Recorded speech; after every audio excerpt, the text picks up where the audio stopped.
السلام عليكم، مساء الخير، ازيكم؟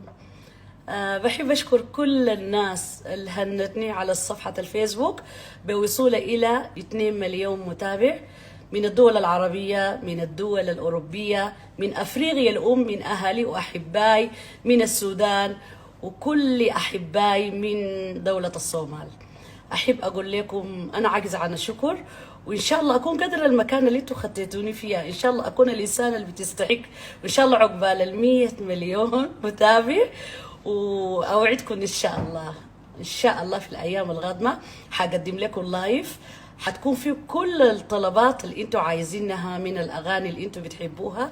شكرا لكم كثير، شكرا على التفاعل، شكرا على وقفتكم معي رغم الصعاب ورغم العقبات اللي لقتني في طريقي. انتم كنتوا القوه والسند بعد ربنا سبحانه وتعالى. شكرا لكم كثير، وان شاء الله اكون قدر المكانه اللي انتم خطيتوني فيها. شكرا.